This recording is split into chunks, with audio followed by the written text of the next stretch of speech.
It was a sunny afternoon in a quiet neighborhood park. Birds were singing, flowers were in full bloom, and children were laughing in the distance. But on one of the benches sat a little girl in a wheelchair, her eyes sad and lonely. She watched other kids run and play with their parents, her hands resting quietly on her lap. Then, she looked up at a man sitting nearby, a single dad watching his own son play. With trembling lips, she whispered, "Sir, could you pretend to be my daddy, just for one day?" That one simple question changed everything. Hey everyone, welcome to Kindness Lights, where we share true stories and emotional moments that remind us how powerful kindness can be. If you believe the world could use more love, compassion, and understanding, please subscribe, like, and share this story. And don't forget to tell us in the comments, what's the kindest thing someone's ever done for you? Your story might just inspire someone else. The man's name was Michael, a single dad who had recently moved to the town with his 7-year-old son, Ethan. Life hadn't been easy for him since his wife passed away 2 years ago. Most days, he tried to stay strong for his boy, but inside, he carried a quiet grief that never truly went away. That day, Michael and Ethan had gone to the park to enjoy the warm afternoon. Ethan was busy chasing bubbles when Michael noticed the little girl in the wheelchair. She was maybe 8 or 9, with curly blonde hair tied in a loose ponytail. But what caught his heart was the way she watched the other kids, longing to join them but too shy, too afraid, or perhaps too used to being left out. Then she rolled her wheelchair slowly toward him and said softly, "Sir, could you be my dad, just for today? It's my birthday." Michael was stunned. For a moment, he didn't know what to say. He looked around, wondering if her real father was nearby. But there was no one. The girl looked down at her hands and added, "Mom said Daddy's in heaven. I just wanted to know what it feels like to have a daddy on my birthday." Something in Michael's chest cracked open. He felt tears well up but held them back. "Of course," he said gently. "I'd be honored."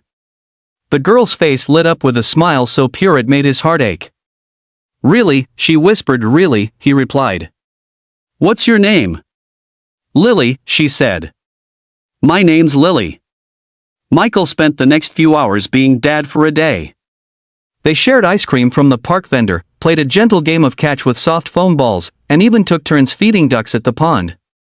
Ethan, curious at first, quickly joined in, laughing and talking with Lily like they'd been friends forever. When she laughed, Michael noticed something, the kind of laughter that fills a space with warmth.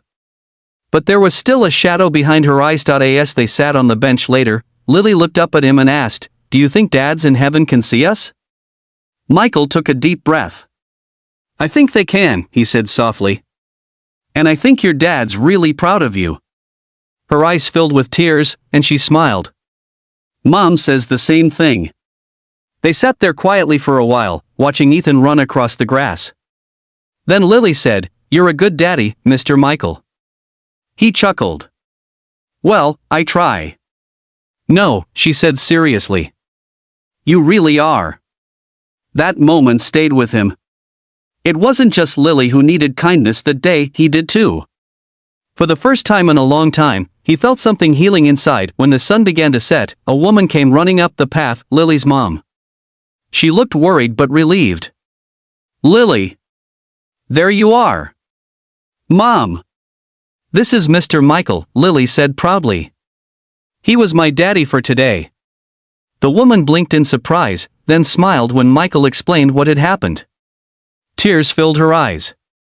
"Thank you," she said softly. Today is always hard for her.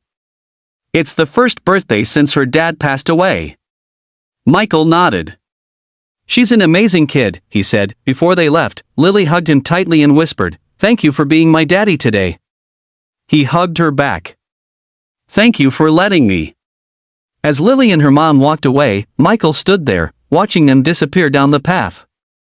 Ethan tugged on his sleeve and said, "Dad, Lily's really nice. Can we invite her to my birthday too?" Michael smiled and nodded.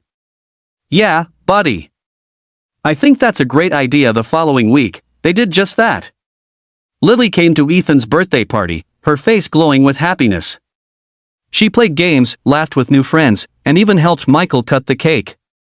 When it was time to sing, Ethan said proudly, "My friend Lily helped me with my wish this year. We wished for more happy birthdays for everyone." Everyone clapped, and for a moment, It felt like something truly special filled the air, not just celebration, but healing, connection, love. That night, after everyone had gone home, Michael sat on his porch and thought about how a simple act of kindness, saying yes to a little girl's birthday wish, had changed so many lives. He realized kindness doesn't have to be grand or complicated. Sometimes, it's as simple as saying yes. Yes to being there for someone. Yes to giving a moment of your time. Yes to caring when no one else does, and in doing so, we don't just make others' lives better, we heal parts of ourselves we didn't even know were broken. The next time you see someone sitting alone, or someone who looks like they could use a little kindness, remember Michael and Lily.